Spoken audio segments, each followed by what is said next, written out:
Sorry about that. So welcome to today's Tuesday tune-in. I've got no one to really ask if I'm live yet, except for maybe you guys. So if you're on, give me a shout out, give me a message, say hello, say something in the comments, please. As you can see, it's just me today. So we're going to wait for confirmation of the live. There we go, Shiona, Tina, Daryl. How's it going, everybody? So welcome to today's Tuesday tune-in. As you can tell, I'm going to be flying solo today. So please, I've got a couple of things I need from you to help me. You need to ask lots of questions because otherwise I'm going to lose my voice and everyone's going to get bored of hearing it because I've got no co-presenter. Why? Andy is all the way over in Peru at the moment. He's done a little trip over there just to meet the team, and I think he also went to Machu Picchu as well. So obviously it'd be rude not to while he's there. Hey, Bri. Hey, Marky V. How's it going? Marky V's just popped on to tell me he can't make it. We'll catch up later. No worries, Mark. I'm sure that you've got something more important. I can't imagine what that would be, but yeah, happy for you to do it. Hey, Stuart. Hey, Andy. How's it going? Awesome. So what are we going to talk about today then? Well, as you can see, I've done vaccinations. That's a kind of like a little COVID monster. That's a little needle, obviously. But yeah, it's really more about sort of health overall. We're going to touch on the vaccinations as well. And I've got the team already primed out there. We got Jodie on the comments. I did try to get her on, everybody, but it was impossible. She's not having none of it. I think because this Tuesday is technically a Monday, we're all a bit, hands to the grindstone, as they say. But yeah, we're going to talk about sort of health conditions, injuries. We're going to talk about vaccinations, what you can do to keep yourself healthy when you're on the trip, what you can do to keep yourself healthy pre-trip, and also, any specific things that you need to take care of before you go. One of the top ones is, what vaccinations do I need to go here or there? I'm going to get Jodie to put a link in a moment to the Nomad Travel website. It's where I at least get the list of all the vaccinations that I need. It's really handy. It shows you the ones you absolutely must have, and it shows you ones that are optional as well. So yeah, as you can see, one day maybe. Yeah, I'm sure she can hear me through the wall, but Jodie plays it an absolute blinder at that. Yeah, I'm sure we'll do it. Yeah, but yeah, awesome. We'll crack on. Like I said, any questions you guys have, and it doesn't necessarily have to be about vaccinations. It can be about things that have happened to you, any health conditions that you currently have that you perhaps want to get some experience on or some information on before you go on a trip. It's really important. So first thing we're going to talk about, I suppose, we will start off right with the vaccinations. They are vitally important, and obviously they become, it's almost, I think, probably the third most popular word in everyone's vocabulary is like vaccinations lately over the last few years. So it is really important. There is obviously two sides to this. One of them is what general vaccinations do you need? And then obviously which countries require you to have the COVID vaccine and to what level and things like that. So yeah, we'll 100% be talking about all of that. So first of all, the one thing I want to say about the vaccinations is that I have absolutely every vaccination going because it just makes travel that much simpler and easier for me. I've never really had any negative effects from vaccinations other than maybe feeling a bit rough the next day. And that's, I think, par for the course, a bit of a sore arm. But yeah, so a lot of them that you need to go to Nepal and Tanzania, like the standard ones, they're the ones that you already know of. So like, hepatitis, typhoid, things like that. There are a couple of extra ones, the ones we're probably going to talk the most about, which is do you or don't you, the optional ones. One of those big ones for me is the rabies vaccination. It always pops up when we're talking about visiting Nepal, and it should be on the topic of conversation for any time you visit any country where there is rabies. Now, I am fully vaccinated for it, but it is an optional one because obviously it is a little bit in your control. You can stay away from things that might potentially expose you to it. So, feeding animals, petting animals, stuff like that. I'm a nightmare for it. If I see a cute little dog or a cat, it's getting pet, so yeah, I'm completely covered for it. But it is one of those optional things. I think we've talked about it before where I'm fully vaccinated for rabies, but Andy isn't normally. So yeah, he just kind of stays away from the animals and things like that. It's not really that prevalent in Nepal.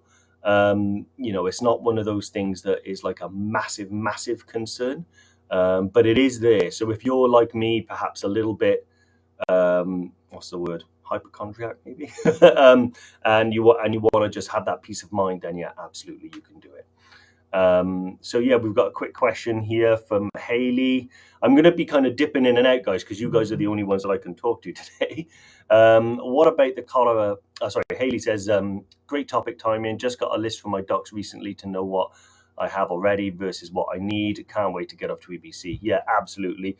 Haley, if you scroll up a little bit here, you'll see the Evertrek link in there for the Nomad Travel Clinic.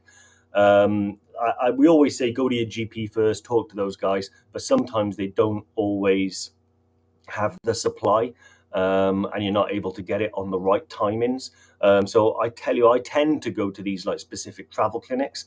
It does cost a little bit of money, but it means that I can almost choose and dictate when I have it, because they have like a dedicated supply just for that purpose.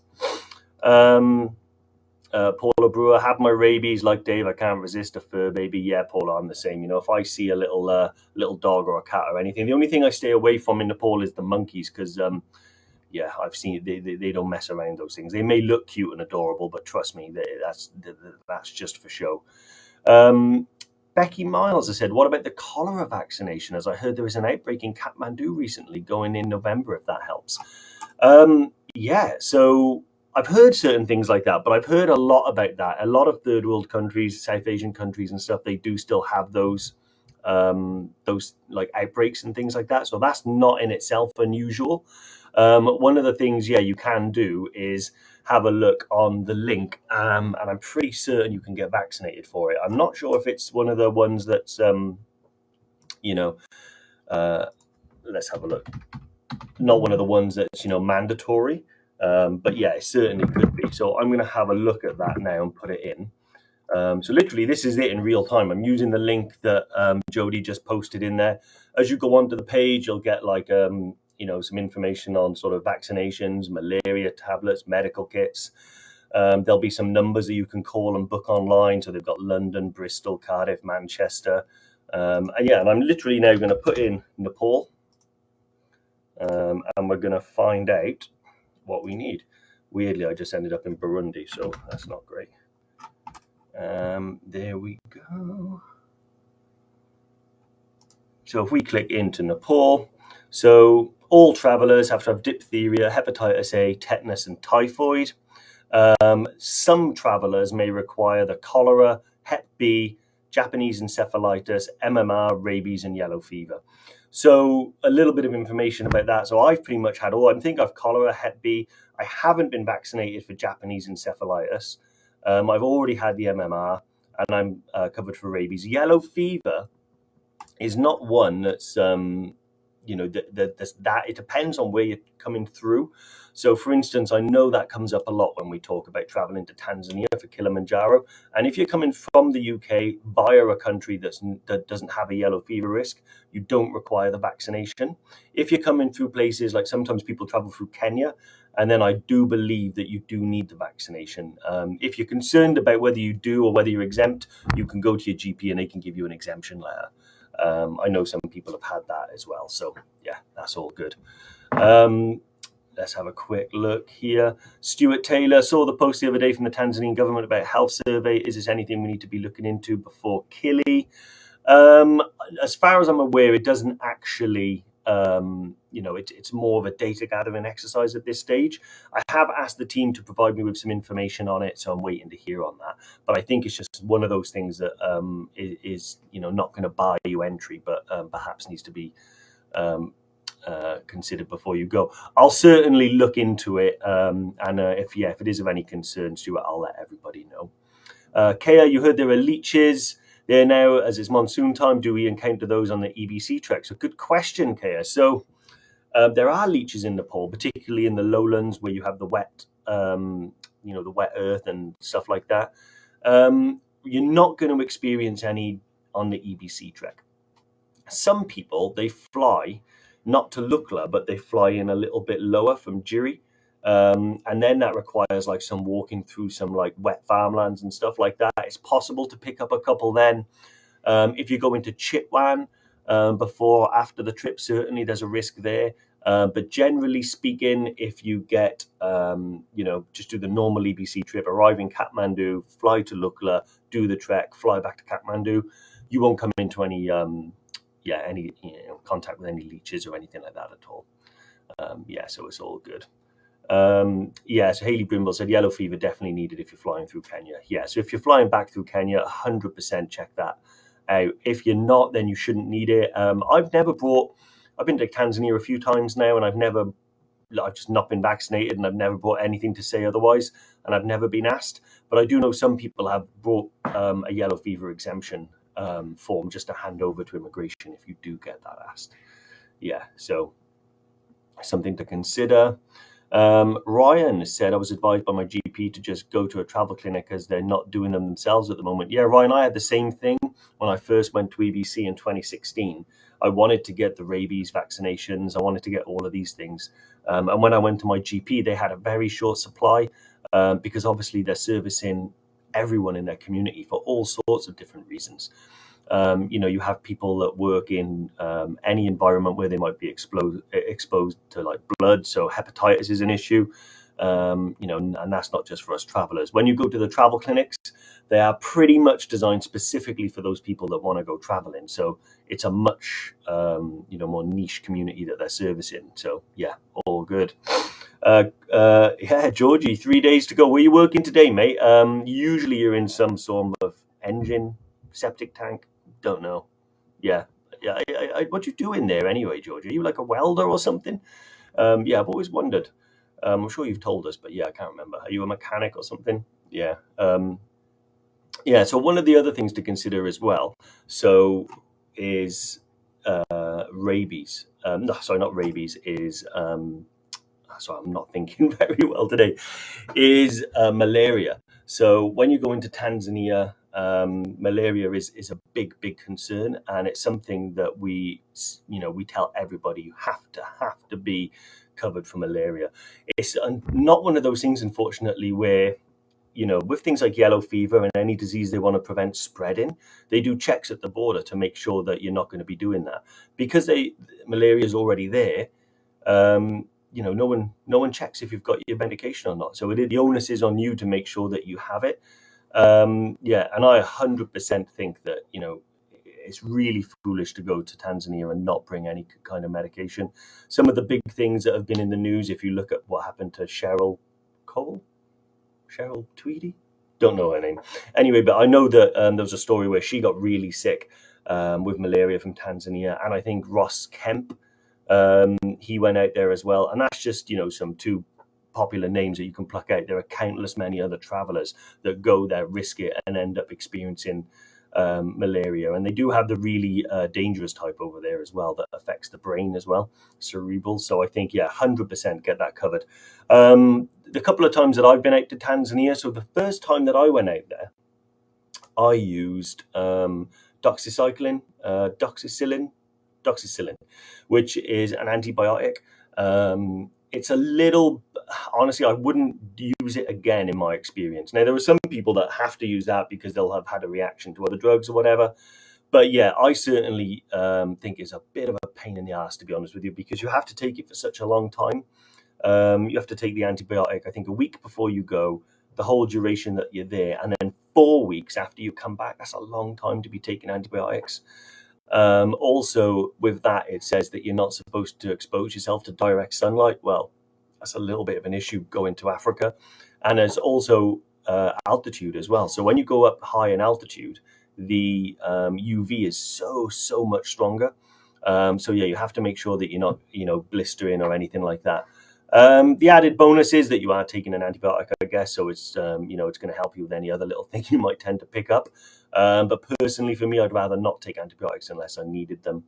The second time I went, I actually took Malarone. That's much simpler to take. You've got to take it, I think, 2 or 3 days before you go, whilst you're there, and then for like a week after you get back. So much less time. And I had zero side effects from it. The only thing I had was I totally forgot to take my tablet in the morning, so I took it at night.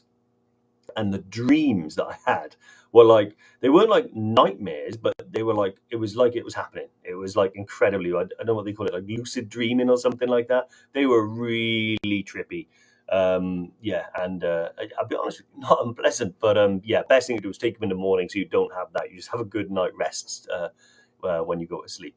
But I think, yeah, 100% that's the two. There is others as well, like there's a drug called Lariam. I've heard so much weird stuff about Lariam that it can cause all sorts of like mental disturbances and stuff like that. Someone might be able to help me as well, because I don't know whether that's the only one that's safe for pregnant women or whether it's absolutely not right for pregnant women. So I'm not going to offer any comment on it. But yeah, if you look up Lariam, you'll see some crazy stories, but apparently crazy effective at looking after whatchamacallit, malaria. So yeah, another important thing to say as well is when I was out in Tanzania, I did hear a few people say that you don't need to take it whilst you're up on the mountain because there's no mosquitoes there. It's not true. They are on the mountain. All right, they're in far less numbers, and they're not. I don't know if they're the malaria carrying type. All I know is at least up to Camp 2, which is Shira 1. So we went to Big Tree, then Shira 1. We were still like swatting them on our arms and stuff like that. Yeah, so don't introduce any break in it. Just take it like you're supposed to, right from the beginning, right from the end. Part of why they get you to take them for those few days before you go, one is so that you're already protected from the moment you land, but second is to weed out any kind of like reactions that you may have to it in enough time that you're not left out there not taking them. So really important to take them as prescribed. Yeah, and so I think the most important thing about vaccinations is obviously speak to your doctor first, just to make sure that they don't conflict with any other medication and they are safe for you personally. And secondly, then if you go from your GP to a travel clinic, yeah, just let them know exactly where you're going, what altitude you're going to, because they can help you out with lots of prescriptions, for stuff for like diarrhea and travel sickness and altitude sickness as well. So yeah, awesome. I'm going to answer a couple of questions and then we'll go in to talk about like some general health stuff. And yeah, again, apologies that it's just me rabbiting on today. One of the things that's quite difficult when you do these podcasts on your own is that you do have a tendency just to keep talking until your mouth goes dry. So if you don't mind. I can see Brian Smith here. Had Lariam in Sierra Leone back in 2000 while serving. Never again, mate. Crazy dreams and other side effects. Yeah, do you know, I've heard about that, Brian. I've heard that Lariam was a big cause of a lot of stuff. People who are like ex-forces and stuff like that have come back with all sorts of different type issues. I read a story where one person ended up with some form of PTSD from the Lariam. So yeah, crazy. So yeah, what we're going to do is we're going to answer some questions and then we'll talk a little bit about injuries. Yeah, I've got a few things to say about that if you can imagine. So the first question we've got is from James Welsh. I believe he's emailed this in. Hi, if having suffered twice previously from altitude sickness, would taking medication assist me? Yeah, James, 100%. I think there are medications out there that'll help you with altitude sickness. The one that we talk about a lot and will probably mention a few times in this live is Diamox. But Diamox is just one piece of the puzzle that you need to put together. So whenever someone has suffered from altitude sickness previously, especially if it's more than once, I'd always like to say to you, okay, just revisit what you did and consider a few things. One of them was, how fast were you gaining your altitude? Did you have big jumps day to day? 2, how fast and hard were you walking and trekking? Because the more you overexert yourself, the more likely you are to, exhaust yourself, get tired, and then you start to experience it. So it's important to gain altitude gradually and also day to day, not overexert yourself. There are times where you are going to empty the tank and you're going to really, really push it. That's unavoidable. But it's about those days when you do have the option, just to rein it in a little bit and go a bit slower. And just consider the fact that you want to be healthy higher up. The other one is, how much water have you drank? It's a real big thing that when you're acclimatizing. Your body needs to stay hydrated. If you stop drinking and you start to approach, a dehydrated state, you stop acclimatizing. That's the maximum you'll get to. So really important that when you are acclimatizing, that you drink plenty of water, and that's to replace what you've lost through exercise, but also a little extra as well. So we always say a minimum of like 3 liters a day. Personally, I probably get closer to 4.5 liters, because I'll sweat 2 liters out of easy, on a hot, hard day. So that does need to be replaced. And also, what did you do? Where were you? So if you went to Kilimanjaro, and you did like one of the 4 or 5 day trips to the summit, sometimes that's too fast for some people. We all react to altitude differently. The slower you gain your altitude, the better everyone acclimatizes.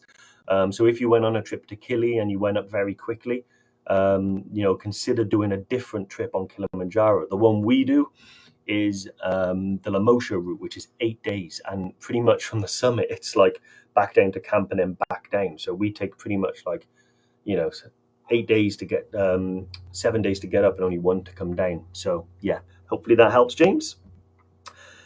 Graham Field, I'm off to base camp on the 27th of October and just wanted to clarify the issue of vaccinations and jabs. I'm up to date with the compulsory vaccines. However, I have not had the following: yellow fever and Japanese encephalitis. Can I confirm that these are not compulsory, just advisable? So 100%, Graham, you do not need those two. They are advisory. And those things are really about when you're in the lowlands of Nepal. The information that I had when I last spoke to the travel clinic was that when you are at a higher altitude, things like Japanese encephalitis and yellow fever are not an issue. It's more if you head into the lowlands of Nepal that they become a problem. So the reason they're advisory is because it's dependent on where you're going. If you're going to altitude, then no, you don't need those two. Kathy, 60-year-old, reasonably, hang on. I'm a 60-year-old reasonably fit woman with very mild asthma associated with exercise. You do not use it every day, but only with moderate exercising, e.g. a 30+ mile cycle ride. Would I be able to do either Kilimanjaro or Machu Picchu, or preferably both? So, Kathy, 100%. We've had people with asthma. We've had people with asthma reach EBC, the summit of Kilimanjaro. I even know of people that have chronic asthma that have summited Everest. So if it's exercise induced, I do know that can, again, it's about how much you're exerting yourself. So the one thing that we would say is that, yes, do bring some medication and an inhaler and anything you need, because if it does happen at altitude and you have some form of asthma attack, we want to be fully prepared to kind of look after you. And you need to let your guides know and your insurance companies know and all of these things. So should you have an incident where you need to be plucked off by a helicopter or the guides need to help you, you're fully covered. But in order to kind of put your mind at rest with regards to can you do these trips, 100%. Andy, who is normally here, or this side of me, he's had asthma all his life.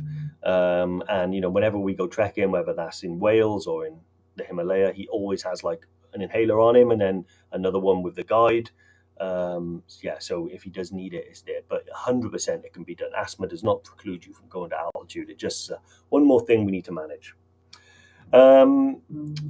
So having a look now. Peter Chapman, 100% booking Kili trip. Awesome, thank you very much. And you want to go when it's drier, and you think near the end of the year. What do I suggest? 100%. I think if you want to go when it's kind of drier, I would say December to sort of February, March would be a good time to go. It is kind of the wintry period there. I summited Kilimanjaro in February and it was amazing. The one thing I will say, it's almost impossible to avoid rain on Kilimanjaro.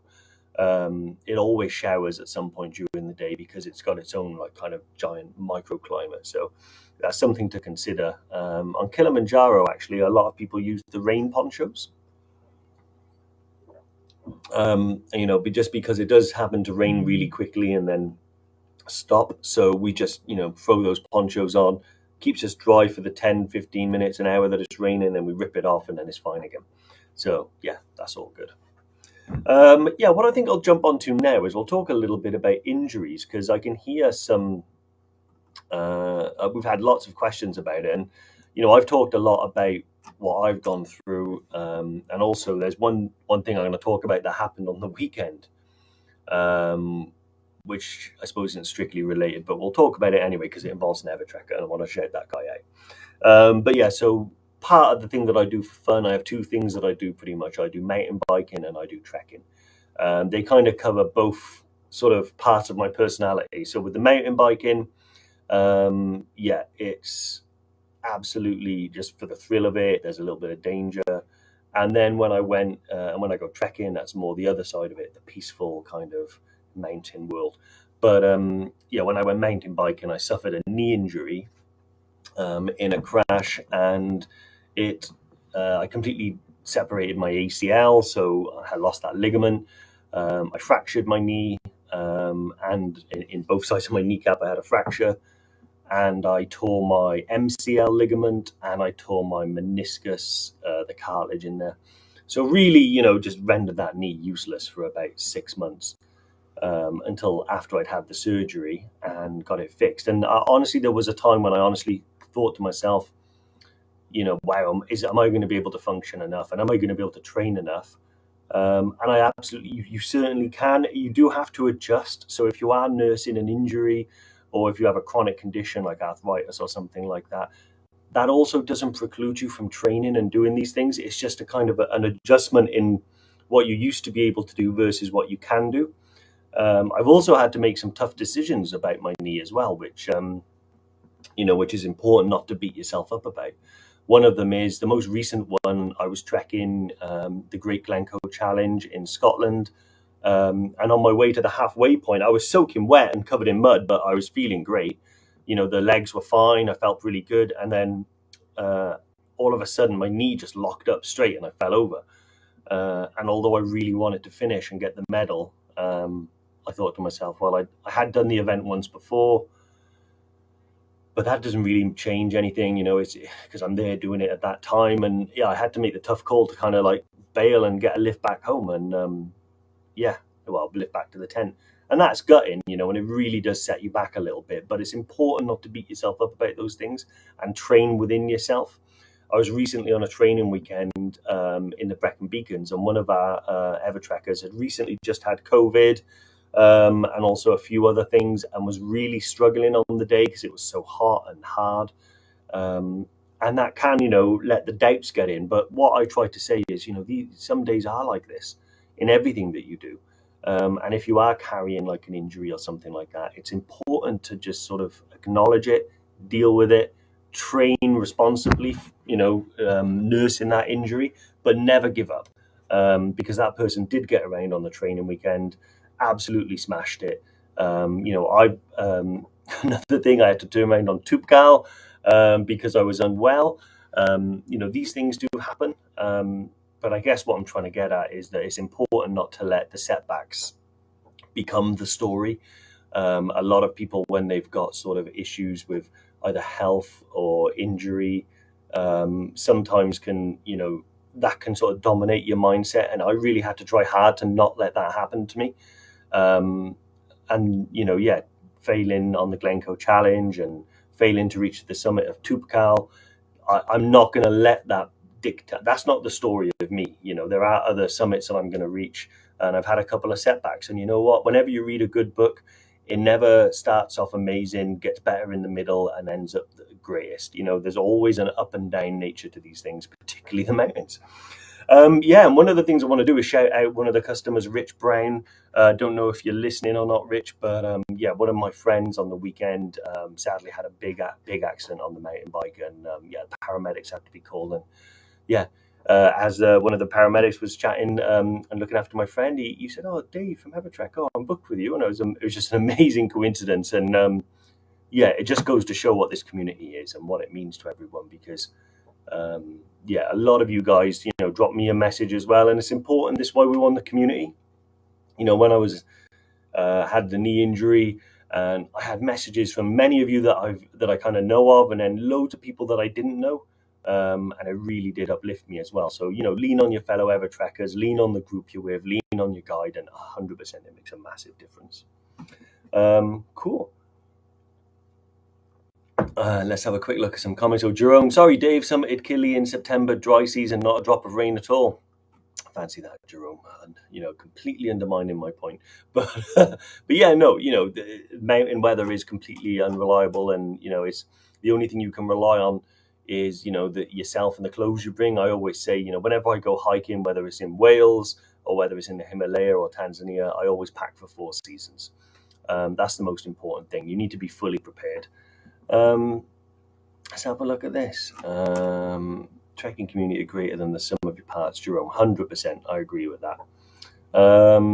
Gav, forager, not doing much trekking at the moment as you've torn the meniscus in your knee. Gav, I feel you, man. I feel you. Take it slow, mate. Take it slow. Little baby steps at a time, and you'll get there. Also, the knee braces that I use really did help. I know the meniscus is like more the shock absorber, but the brace that I got that kind of holds it all together nicely is really good. Recently stopped wearing my braces now to try and strengthen the knee, but yeah, absolutely great. Yeah, you'll never be left behind. Jim Blue says the Sherpas and guides are brilliant. Yeah, 100%. Gav Tuck, been wondering who else is going on our trip. Not going to cross anyone in any of the groups. Gav, let us know when you're going, mate, and I'll see if I can put you in touch with someone. Yeah, so what I'm going to do now is jump onto a few more questions. Let's have a quick look. Kayla, I heard leeches. Okay, we've covered leeches. Let's have a look. So Jerome has asked a non-vaccine related question. Does each tea house on the EBC trail supply a pillow in their rooms? That's a good question, Jerome. From what I remember, I'm going to go with yes, but I wouldn't 100% rely on it. Because I'm pretty sure the first trip I did, there was no pillows or blankets. But I think every trip I've done to EBC since, there has been. So, I would tentatively say yes, they will. But again, I always, to be honest, have used like my duffel bag before. I've literally just put a jacket over it, put it on my head, like buried into it, and that's good. Yeah, awesome. So Gav said, yeah, the braces are really good. We're told off by the consultant, have to stop using the braces and stop limping, apparently. Yeah, I actually got told that as well, because you want to sort of, apparently you've got to push through, and if you use the brace, then you'll learn to walk again with the brace. So when you take it off, you've not quite learned how to do that. So I have taken mine off, but honestly, Gav, I played it by ear. There were times when I was like, do you know what? I just want to get my exercise done. Like, this is not about just repairing my knee. It's about me staying fit as well. So yeah, I would just like kind of throw one on, do what exercises I need to do. And then I would do specific knee exercises and where I took them off. I still get what they call, everyone sniggers at this, but the doctor called it startup stiffness. So yeah, when I like get up out of a car or get off a chair or whatever, my knee's always still stiff, and apparently that's going to be there forever now. So that's something to look forward to. Sarah Jane has said, I have a ileostomy. Oh, it's a stoma bag for waste on my stomach. Can I still travel with you? Sarah, we've been asked this quite a few times actually, and I don't believe there's any reason why you can't. I would always check with your doctor first because they'll know more about your specific condition. And but as far as I'm aware, it's nothing that you're not doing already here. You're just walking.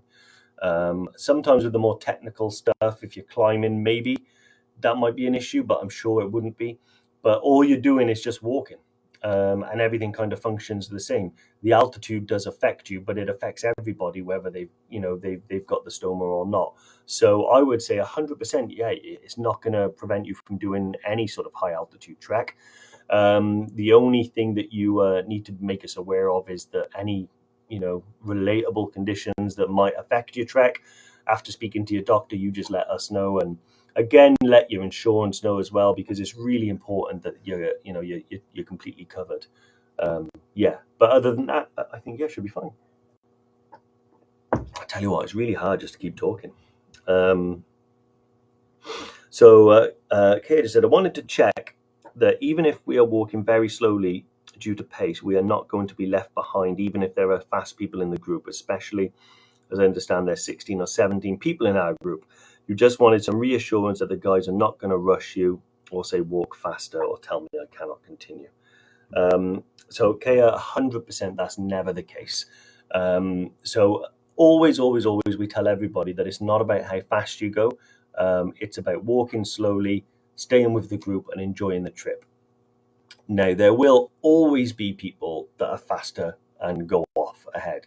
Everyone's an adult. We can't physically stop them. So if you do get some people that just want to shoot off and run at their own pace, then they can. But you are not going to be made to do that. And as a result of that, no one is told you're going too slow. They'll be told they're going too fast maybe, but no one else will be. There are some times where, we've had some people have a bad day and they're really, really slow. And then the guide might only just say something along the lines of, we just got to keep moving. It's not about moving faster. We just got to keep moving. And that's usually just so we don't end up be trekking late into the night or something like that. But I'll be honest with you, we have had some incredibly fast and incredibly slow walkers from all walks of life and ages, and never once has anyone said that they've been pressured one way or the other. So 100% care. It's your trip, it's your pace, and you go how you need to. There'll naturally be times when you're, going a little bit faster or a little bit slower. What I always say is that just do a bit of training, so you're as fit as you can be. It's not about getting, to this level or this level. It's about getting as fit as you can. And then just walk steadily. You should be able to maintain a conversation. There are times when you're going uphill and it's super steep, and you'll be out of breath for sure. But the rest of the time, you should be able to talk as you're walking. And that's the pace we want to keep. If someone's like pushing on ahead and stuff like that, then just let them go. That's on them. I can tell you that I've seen people who are incredibly fit people rush at the beginning of an altitude trip and then be really struggling when they get higher up because the altitude has caught them. And yeah, those people will say that they wish they just went slow at the beginning, because when you do have altitude sickness and you're the slowest in the group and it's all because you didn't trek, it's not a great feeling. Or because you didn't trek slow, it's not a great feeling. Jerome said, if it's difficult being on your own, I'll be a guest speaker going forward. That's a good point, actually, isn't it? What we could do, Jerome, is we could start something where we can get guest ever trackers, Actually, I think that might be a goer. We'll get some people on and we'll talk about shine the camera on them and get the ever trackers to tell us about their experiences, why they do what they do. I tell you what, Jerome, I'm liking that. I'm going to pass that off to the guys as my own idea. So Jerome, stay tuned. Andy is back next week, so I will have my guest presenter, and also I don't know, but I like to think I've got a pretty good read on the Evertracker community, and I think they all want Jody on. The more I think about it, the more I think we want Jody to come on the live. Again, I know we've done this before, but if you want to see Jody on the live, why don't you comment with a J or a Jody, or a running Yeti or something like that, to kind of really pile on like immense pressure on her. That's fine. Awesome. So Jerome as well, keep asking these questions, Jerome. Chitwan safari, leeches, 100%. If you go to Chitwan, you could come into contact with leeches. If there is, you can just tell people or rip them off or do whatever you need to do. I think Andy actually went to Chitwan and ended up getting a leech stuck to him. So got to be careful. Rachel Horton, apart from having good boots, broken in, and good socks, do you have any advice for looking after feet on a trek, especially blister prevention, treatment advice? What's the best stuff to take with you? The best thing you can do, first of all, is you've got it straight away, is boots, socks, and also insoles as well. I think that that's just as important. I had a pair of boots that I bought, the Superfeet Trailblazer insoles. I highly recommend the Superfeet Trailblazers. They're quite expensive as far as insoles go, but mine have been in my boots now for years and they're absolutely brilliant. And then a good pair of socks as well. And I tend to use the lighter merino wool socks. By the way, loving all of these J's and runners coming up. Awesome. Aaliyah as well has said, "Who's Jody? I'm new to this." Jody is one of the people that works for us. She's the running Yeti. She's on the other side of this wall now, just doing some doing the questions and things like that, feeding them through to me. But yeah, I think we need to get her on the live. Yeah, so where was I? Oh yeah, looking after your feet. The other important thing, and you'll see the Sherpas do this as well, and the porters and the guides and everybody, they will turn up, and as soon as they get to the end of the day, they take their shoes and socks off. They'll dry their feet out. They'll warm them against the heat of the stove. You know, and it's important to let your feet breathe and but also stay dry. So that's one of the things that I always consider. I always, you know, take my hiking boots off, take my socks off, clean my feet, let them dry, and then wear a pair of like. I mean, I'll show you what I've got on today. Camo Crocs. These are absolutely fantastic. I've always liked sliders and things like that. But yeah, one of the things that I really like is, especially in the tea houses, you want to get up in the night and go to the toilet. You don't want to walk down there in your socks. You don't want to put your boots on. A pair of Crocs or a pair of sliders or even a pair of flip-flops. Brilliant. That's what I would do.